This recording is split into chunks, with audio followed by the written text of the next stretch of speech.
capítulo 1, verso 1 e 2.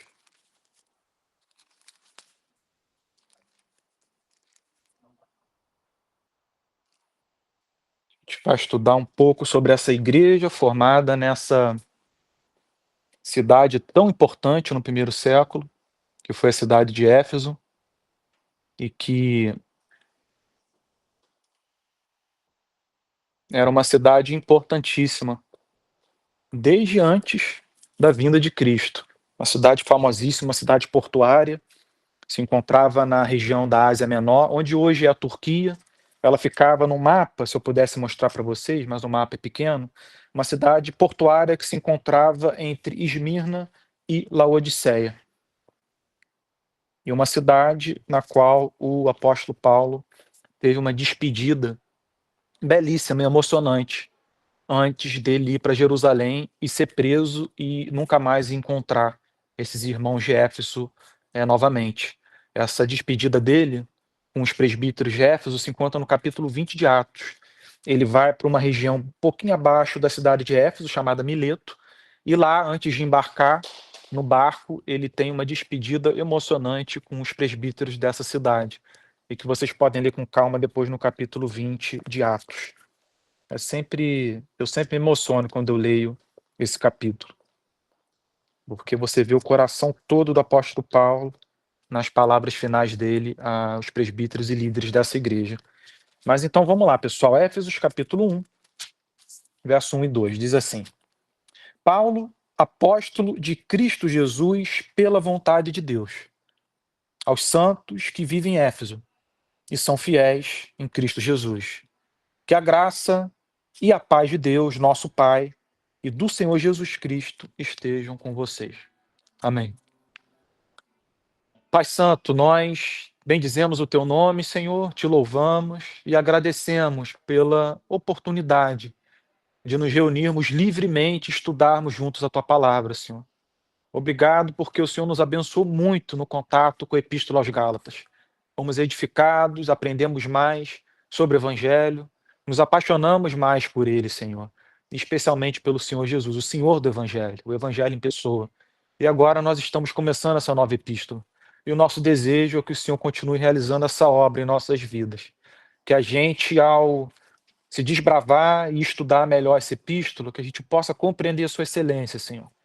Compreender o nível, a profundidade ao qual o apóstolo Paulo mergulha, as coisas grandiosas e excelentes que ele tem a dizer a todas as igrejas, em todos os séculos e gerações, e que serve para o nosso conforto, para a nossa edificação, para a nossa admoestação e para manter a igreja firme, Senhor, como uma rocha, diante das tribulações da vida, dos falsos ensinos, de todas as dificuldades, do drama, do luto, das guerras, da fome. E assim nós caminharmos durante essa vida fixos, com os olhos fixos em Ti, Senhor. Como Pedro, que pôde andar sobre o mar enquanto olhava para a Tua face. Esse é o nosso desejo, que essa epístola seja, Senhor, esse meio de nós nos concentrarmos em Ti e podemos atravessar o mar por cima das ondas. Esse é o nosso desejo, com perdão dos nossos pecados. Amém. Irmãos, Amém. bom dia quem entrou agora. Bom dia, Nath. Essa epístola, ela difere de uma maneira significativa da epístola aos Gálatas. Um dos motivos dela diferir é em termos doutrinários. Na epístola aos Gálatas, nós vimos uma igreja recente, ou seja, recém-estabelecida, fundamentada, uma igreja que era uma criancinha, que precisava do pai, por assim dizer, levando pela mão. Uma igreja que tinha pouco mais de um ano de tempo e que, depois de ter sido fundada pelo apóstolo Paulo, acabou se desviando em doutrinas basilares, por ter sido influenciada por judeus, rabinos e mestres do judaísmo. Essa igreja, ela falhou em doutrinas elementares e básicas. E por esse motivo, o apóstolo Paulo teve que tratar desses valores e princípios elementares do cristianismo, do evangelho, para poder, mais uma vez, lançar esse fundamento nessa igreja e para fazer com que ela fosse uma igreja mais sólida nesses princípios elementares. Porque se você não tem os princípios elementares do evangelho bem fundamentados, seja numa igreja, na cabeça de uma pessoa, de uma comunidade evangélica, de um grupo, de uma célula. Se você não tem esses princípios bem estabelecidos, essas pessoas, elas vão se equivocar contra o resto. Bom dia, Henrique, querido. Elas vão se equivocar contra o resto e que necessariamente tem que ser ensinado depois, com o tempo.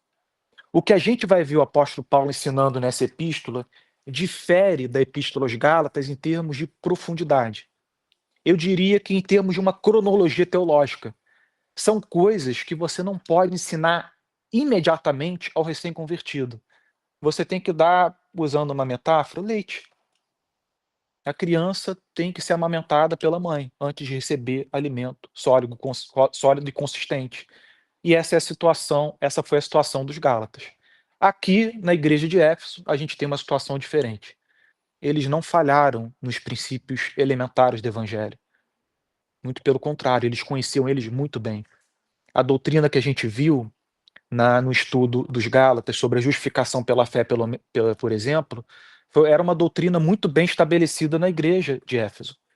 Eles sabiam que a justificação, Deus se dirige a um ser humano e dizer que ele agora não somente não vai ser condenado, mas de que ele é justo, porque ele aceitou aquilo que Deus teve a oferecer como meio de reconciliação, a vida do seu filho, a morte do seu filho, a expiação feita pelo seu filho.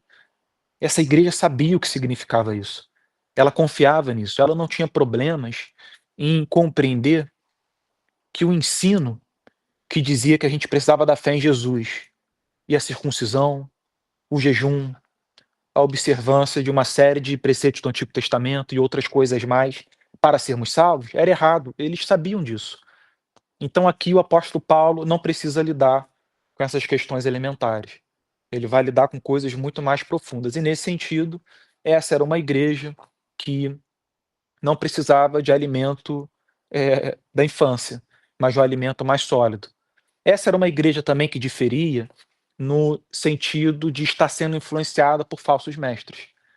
Ela não era uma igreja que estava debaixo de uma influência que estava competindo com o que o apóstolo Paulo havia ensinado. Ela não estava nesse momento. É bem verdade que na despedida dele aos presbíteros de Éfeso, no capítulo 20 de Atos, ele diz que essa igreja haveria de testemunhar pessoas de dentro dela, do meio dela, se levantando e enganando, ludibriando e ensinando coisas contrárias ao evangelho. Mas isso era algo que ele projetou para o futuro. De alguma forma misteriosa, na despedida do apóstolo Paulo desses presbíteros, ele revelou isso que haveria de acontecer com essa igreja. Nós não sabemos se foi algo que ele percebeu, que estava crescendo, e por ele ter que se despedir e não poder estar lá para se preocupar ou lidar com isso no futuro, ele apenas avisou que haveria de acontecer. A gente não sabe se foi esse o caso ou se Deus o revelou. Se Deus revelou a ele que aquela igreja haveria de presenciar falsos mestres e pessoas do meio, da liderança, se voltando contra o evangelho. Mas o que nós sabemos é que o apóstolo Paulo fez, ele deu essa advertência. Contudo, como eu disse, isso foi algo que ele projetou para o futuro. Essa igreja não estava debaixo de uma liderança ruim, como a igreja da Galácia estava. E, portanto, o apóstolo Paulo não tem que fazer aqueles constantes ataques à liderança judaica, como ele fez na igreja da Galácia, falando sobre as consequências de você ouvir falsos mestres, falando sobre a responsabilidade do líder, do pregador, daquele que ensina, né, a doutrina. Ele não teve que lidar com, né, usar aquelas declarações de anátema, como, por exemplo, ele fez na igreja aos Gálatas, dizendo que se alguém ensinasse o evangelho diferente, seja ele, um outro apóstolo, um anjo, anátema. A igreja não deveria ouvir. Então, em Éfeso, ele não teve que fazer esse tipo de advertência e alerta. E nisso, a igreja difere bastante.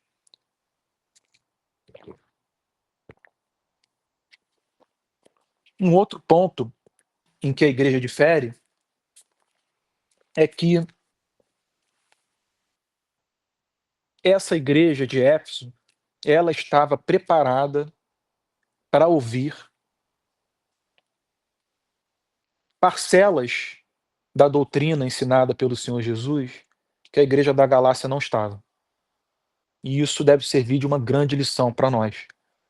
Nós devemos enxergar a vida cristã como algo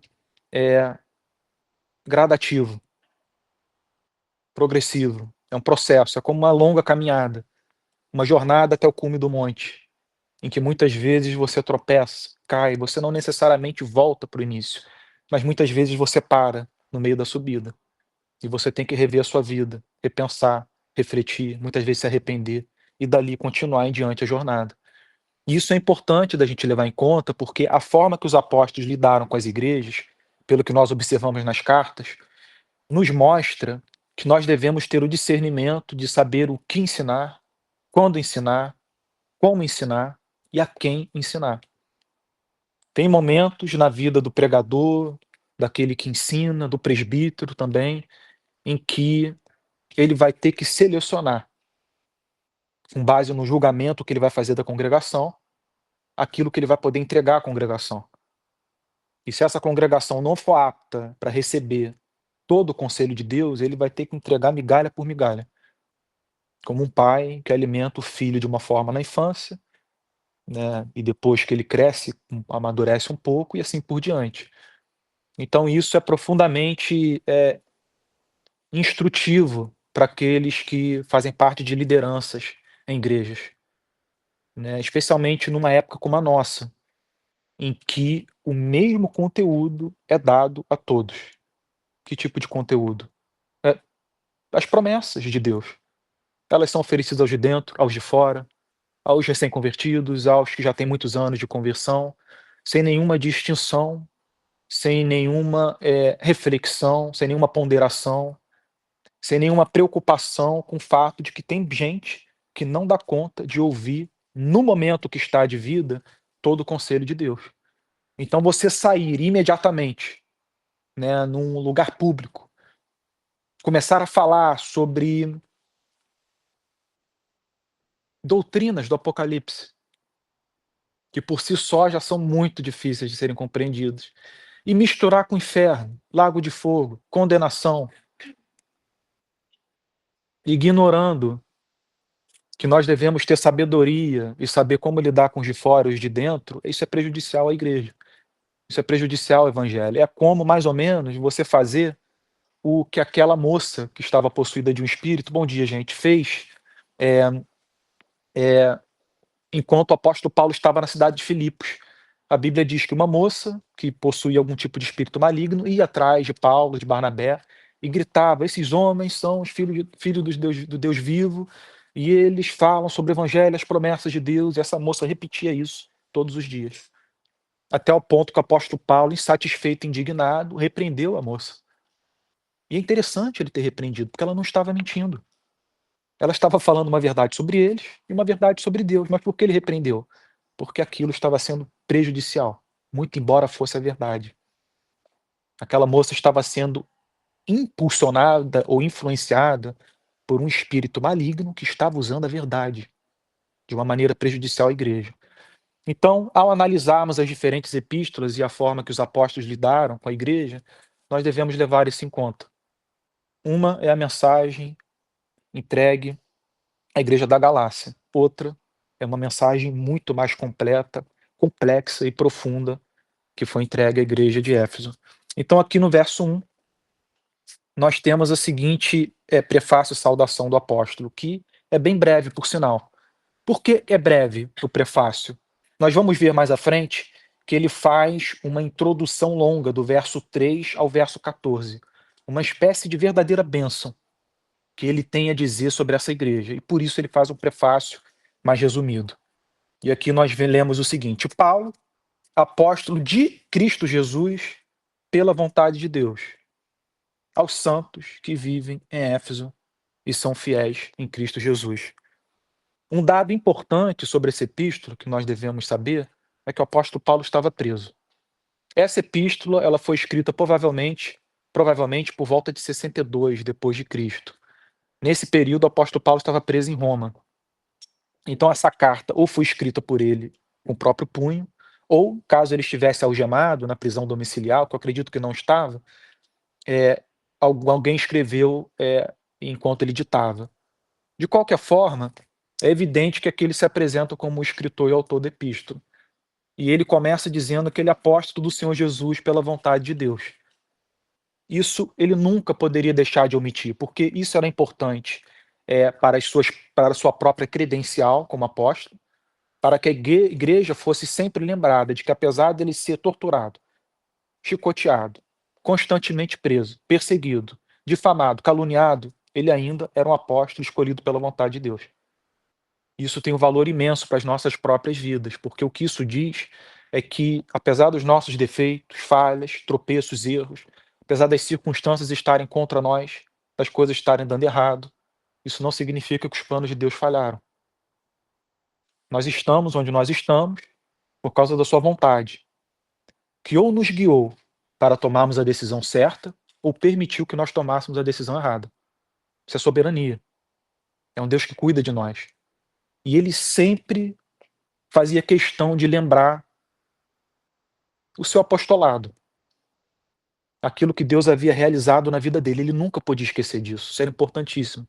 Era o princípio de tudo. Ele foi um fariseu por muitos anos, um verdadeiro rabino. Aprendeu teologia numa escola judaica, teológica, aos pés de Gamaliel, uma escola conhecida na época. Ele se destacou diante de todos os demais fariseus. Todos viam o seu zelo, a sua intrepidez, o seu desejo de punir as pessoas, de prendê-las, de fazer com que elas eh, abandonassem a fé em Jesus. O apóstolo Paulo lutou com todas as suas forças por isso, e ele se converteu.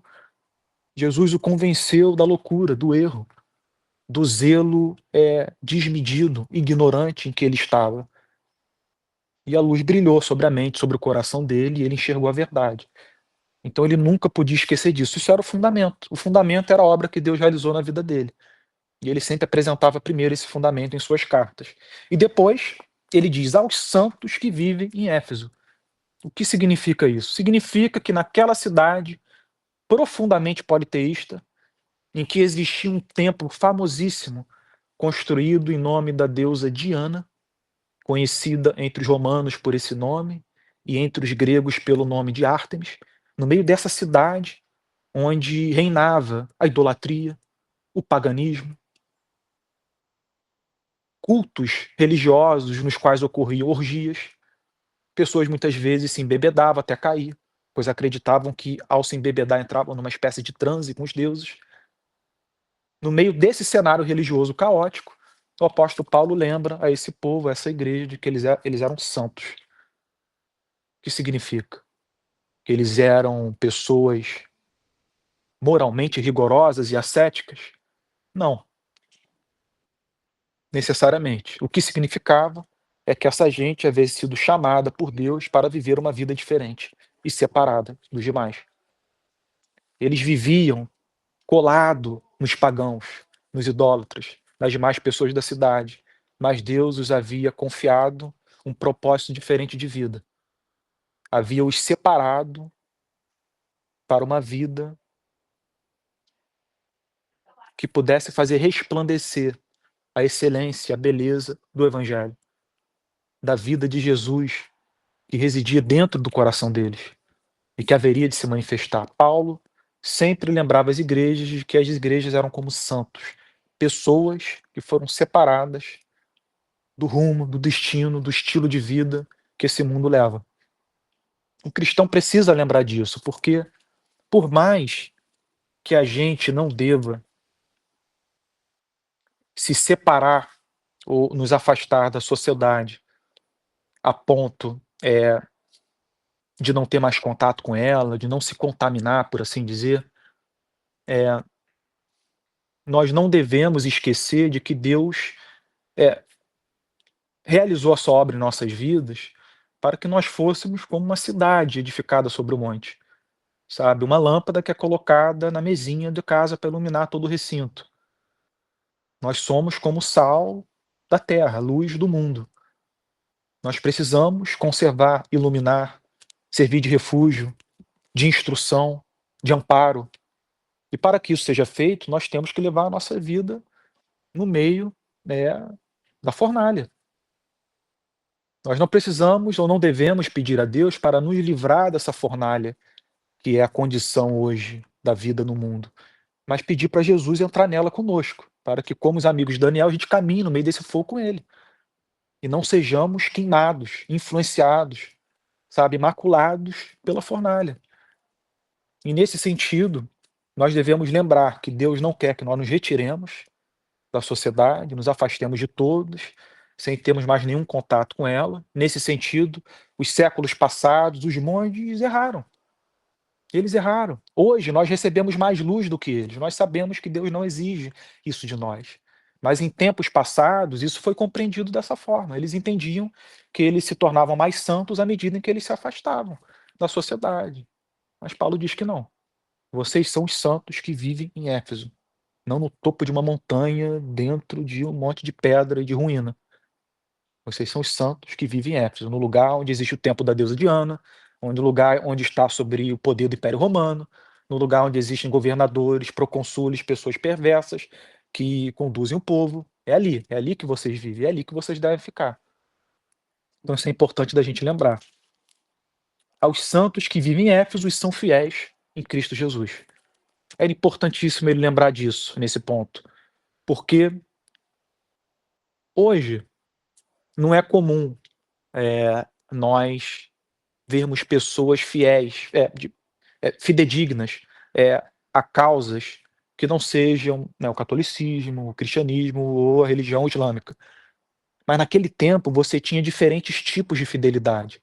Fidelidade ao imperador, fidelidade à deusa Diana, fidelidade àquela multidão de deuses, gregos que foram adotados pelos romanos, que pegaram todos os deuses gregos e mudaram o nome, e começaram a adorá-los também. Então você tinha diferentes tipos, de fés, e que as pessoas exerciam em fidelidade ao determinado deus, pessoa, imperador, que era enxergado como Deus também.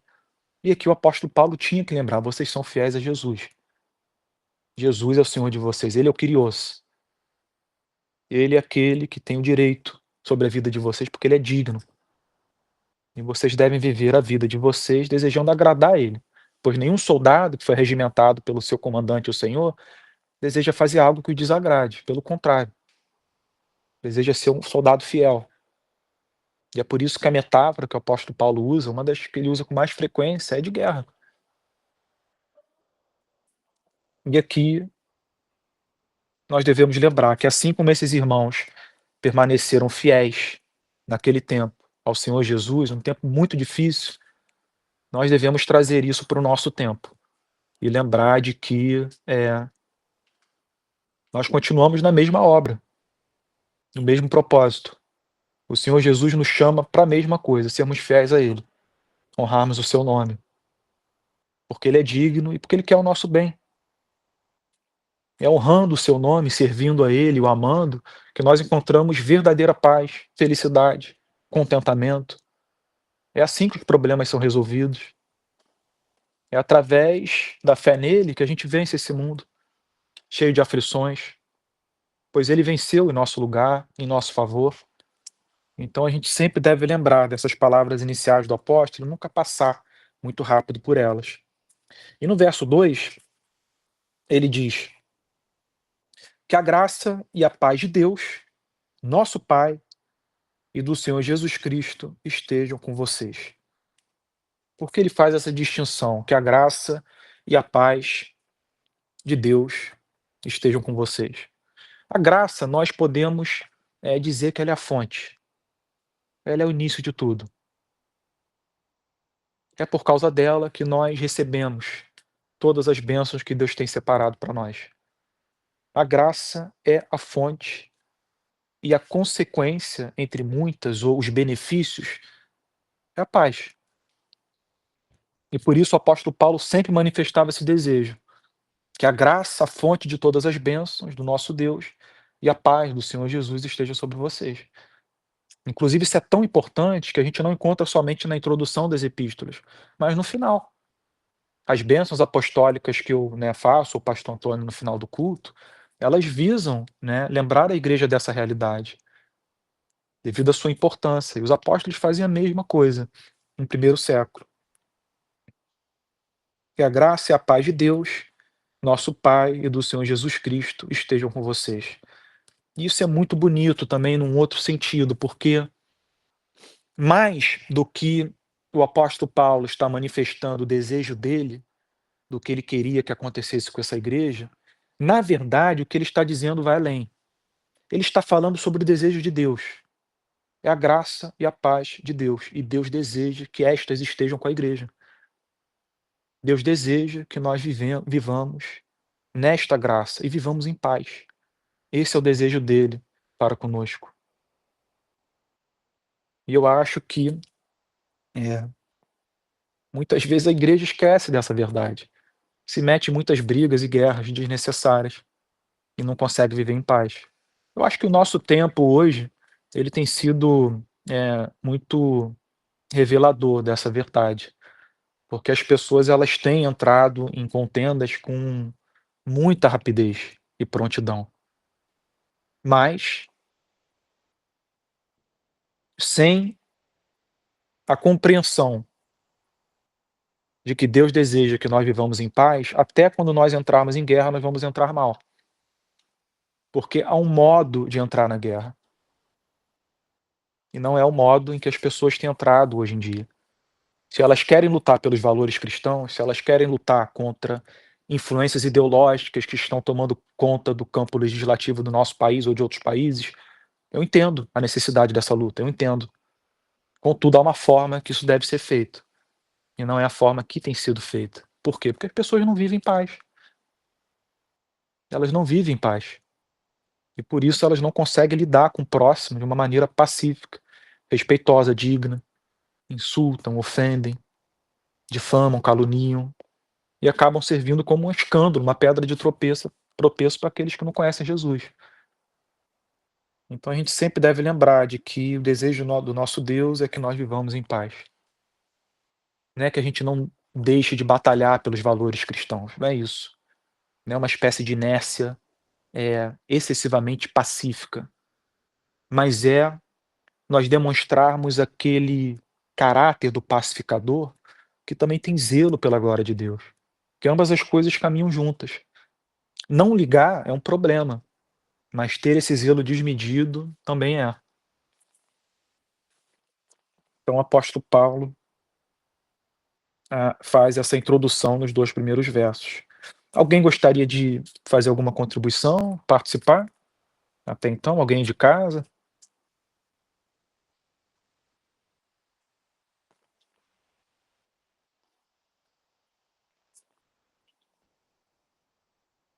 Ninguém?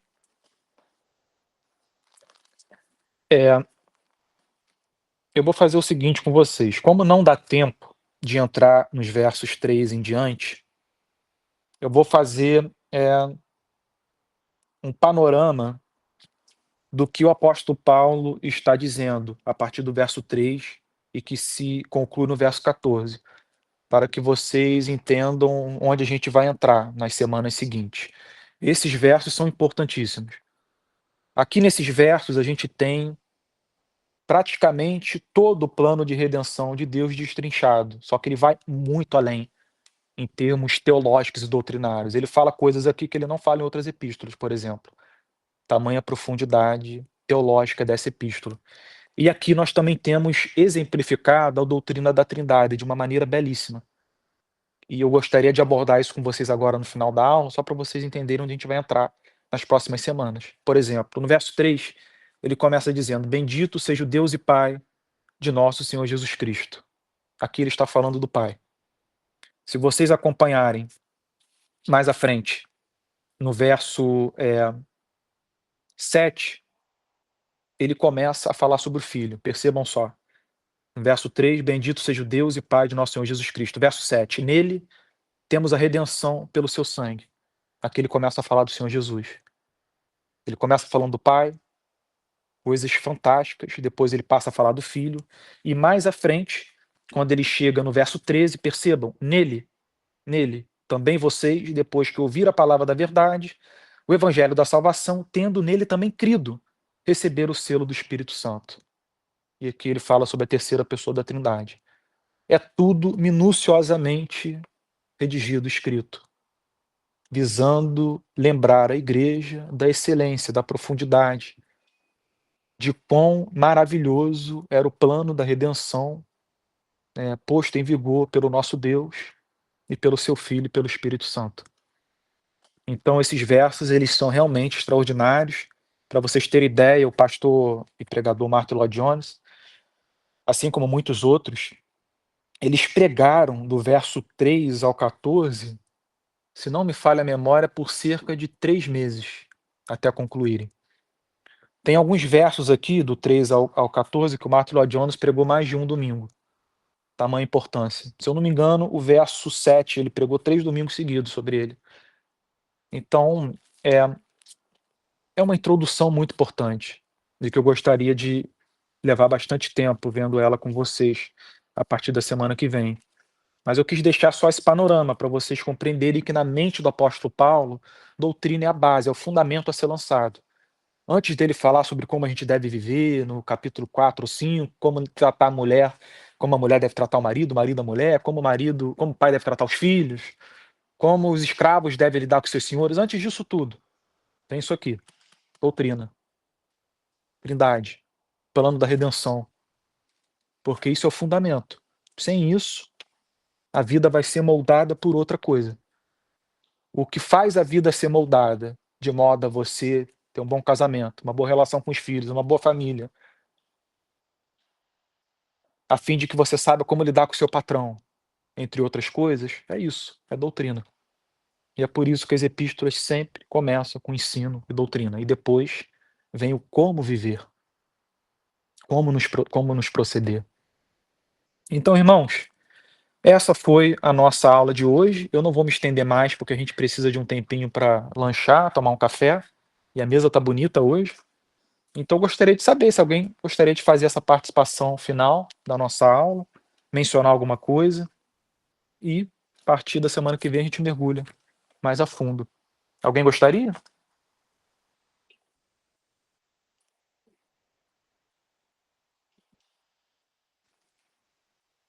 Alguém de casa? Não? Bem, então tá, eu vou encerrar nossa aula por aqui de hoje, e para a gente poder ter tempo para lanchar. E é isso, a gente tem um longo trajeto pela frente, eu tenho certeza que vai ser uma benção estudarmos essa epístola juntos. Pai Santo, nós bendizemos o teu nome, Senhor, por essa EBD, que embora breve, é importante. O Senhor quer falar ao nosso coração. Nós pedimos que o Espírito Santo sempre abra o nosso entendimento, Senhor, ilumine a nossa mente, para que a gente possa compreender a intenção do apóstolo Paulo para com a sua igreja, Senhor. O desejo dele de ver essa igreja bem fundamentada, firme, vivendo em paz, confiando na soberania do nosso Deus, cheios de fé, de autenticidade, sendo uma igreja voluntária, desprendida desse mundo, que serve as pessoas. Esse é o nosso desejo, Senhor. Então pedimos a sua ajuda. Entregue aquilo que o Senhor quer receber, pois é isso, essa é a verdade.